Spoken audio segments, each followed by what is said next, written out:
ಎಲ್ರಿಗೂ ನಮಸ್ಕಾರ. ಹಂಗೆ ಇಮ್ಯಾಜಿನ್ ಮಾಡ್ಕರ್ರಿ, ಹಾರ್ವರ್ಡ್ನಿಂದ 10 ಸರಿ ರಿಜೆಕ್ಟ್ ಆದ ಮನುಷ್ಯ KFC ಒಳಗೆ ಜಾಬಿಗೆ ಅಪ್ಲೈ ಮಾಡಿದ್ರೆ ಜಾಬ್ ಸಿಗ್ಲಾರ್ದಂಗೆ ರಿಜೆಕ್ಟ್ ಆದಂಥ ಮನುಷ್ಯ, ಮತ್ತು ಸೋಲುಗಳನ್ನು ಕಂಡಂಥ ಮನುಷ್ಯ. ಸಾಧಾರಣ ವ್ಯಕ್ತಿ ಆಗಿದ್ರೆ ಅಲ್ಲಿಗೆ ಕೈ ಬಿಟ್ಟು ಸೋತು ಒಪ್ಕೊಂಡ್ಬಿಡ್ತಿದ್ದ. ಆದ್ರೆ ಅವನು ಜಾಕ್ ಮಾ ಇದ್ದ. ಸರಣಿ ಸೋಲುಗಳ ಹೊರತಾಗಿಯೂ ಜಾಕ್ ಮಾ ಬಿಲ್ಟ್ ಮಾಡಿದ್ದು 500 ಬಿಲಿಯನ್ ಕಂಪ್ನಿ ಅಲಿಬಾಬಾನ. ಇವತ್ತು ನಾವು ನೋಡ್ತಾ ಇರೋದು ಜಾಕ್ ಮಾನ ನಂಬಲು ಸಾಧ್ಯವಾದಂಥ ಕತೆ, ಅದ್ಭುತ ಕತೆ. ಜಾಕ್ ಮಾ ಸಾಧಾರಣ ವ್ಯಕ್ತಿಯಲ್ಲ, ತನಗೆ ಕೊಟ್ಟಂಥ ಸವಾಲುಗಳನ್ನು ಸ್ವೀಕರಿಸಿ ಟೀಚರ್ ಆಗಿರಬೇಕಾಗಿದ್ದವ, ಟೈಕೂನ್ ಆಗಿ ಬೆಳೆದಂಥವ. ಜಗತ್ತಿನ ದೊಡ್ಡ ಉದ್ಯೋಗಪತಿಗಳಲ್ಲಿ ಇವನು ಒಬ್ಬವ. ಇವನು ದಾರಿಯೇನು ಹೂವಿನ ಹಾಸಿ ಆಗಿರಲಿಲ್ಲ. ಆದರೆ ಜಾಕ್ ಮಾ ಪಟ್ಟು ಬಿಡದೆ ತನ್ನ ಮಹತ್ವಾಕಾಂಕ್ಷೆಯನ್ನು ಈಡೇರಿಸಿಕೊಂಡ.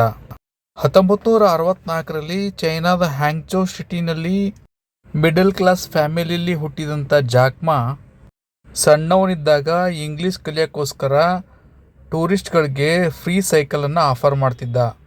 ಒಂದು ಇಂಗ್ಲೀಷ್ ಕಲಿಕೆ ಜೊತೆ ಜಾಕ್ ಮಾಗೆ ಗ್ಲೋಬಲ್ ಎಕ್ಸ್ಪೋಜರ್ ಸಿಕ್ತು. ಅವನ ಮನಸ್ಸಿನಲ್ಲಿ ಒಂದು ಮಹತ್ವಾಕಾಂಕ್ಷೆ ಹೊಡ್ತು. ಜಾಕ್ ಮಾನ ಸಕ್ಸಸ್ ರೋಡು ಅಷ್ಟೇನು ಸುಲಭವಾಗಿರಲಿಲ್ಲ. It is full of risk, obstacle and failures. Jack Ma ತನ್ನ ಯೂನಿವರ್ಸಿಟಿ ಎಕ್ಸಾಮ್ಗಳಲ್ಲೂ ಫೇಲ್ ಆಗಿದ್ದ. ಮೋರ್ ದೆನ್ 30 ಜಾಬ್ ಇಂಟರ್ವ್ಯೂಸ್ಗಳಲ್ಲಿ ಜಾಕ್ ಮಾನನ್ನು ರಿಜೆಕ್ಟ್ ಮಾಡೋಕ್ಕಾಗಿತ್ತು.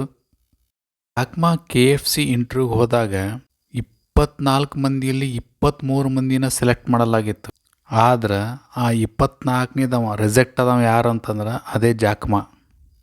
1995 ಒಳಗೆ ಜಾಕ್ ಮಾ ಅಮೇರಿಕಾಗೆ ಟ್ರಾವೆಲ್ ಮಾಡಿದ್ದ, ಪ್ರವಾಸ ಮಾಡಿದ್ದ.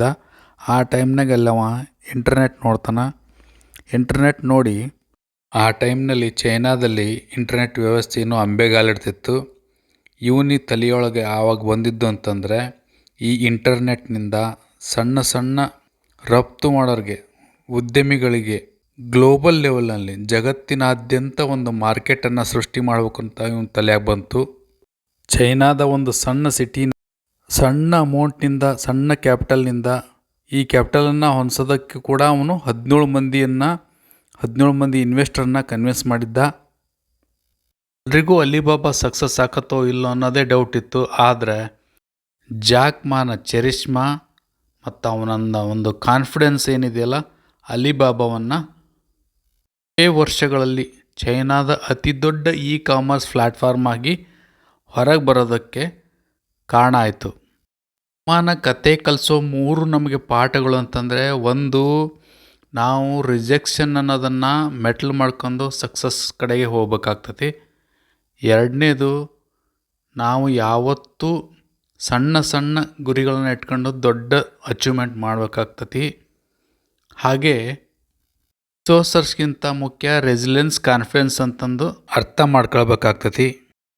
ಒಂದು ಕಡೆ ಹೇಳ್ತಾರೆ, today is hard, tomorrow will be the worse, but the day after tomorrow will be the sunshine. ಅಂದರೆ ನಾವು ಯಾವತ್ತೂ ದೊಡ್ಡ ಗುರಿಗಳನ್ನು ಬೆನ್ನತ್ತಿದಾಗ ಮೊದಲ ಕಠಿಣ ಸವಾಲುಗಳು ನಮಗೆ ಬಂದೇ ಬರ್ತವೆ. ಆದರೆ ಒಂದು ದಿವಸ ನಮಗೆ ಸನ್ಶೈನ್ ಅಂದರೆ ನಮಗೆ ಬೆಳಕು, ದಾರಿ ಸಿಗ್ತತಿ ಅನ್ನೋದು ಜಾಕ್ ಮಾನ ಒಂದು ಮಾತಿನ ಅರ್ಥ ಆಗೈತಿ. ಜಾಕ್ ಮಾನ story really inspiring and motivational ಇರ್ತೈತಿ. ನಿಮಗೂ ಯಾರಾದರೂ ಫ್ರೆಂಡ್ಸ್ಗೆ ಕಳಿಸ್ಬೇಕು ಅನಿಸಿದರೆ ಶೇರ್ ಮಾಡಿರಿ. ಸ್ಟೋರಿ ಇಷ್ಟ ಆದರೆ ಲೈಕ್ ಮಾಡಿರಿ. ಮುಂದಿನ ಸಾರಿ ಮತ್ತೊಂದು ಅದ್ಭುತ ವಿಡಿಯೋದೊಂದಿಗೆ ಸಿಗೋಣ. ನಮಸ್ಕಾರ.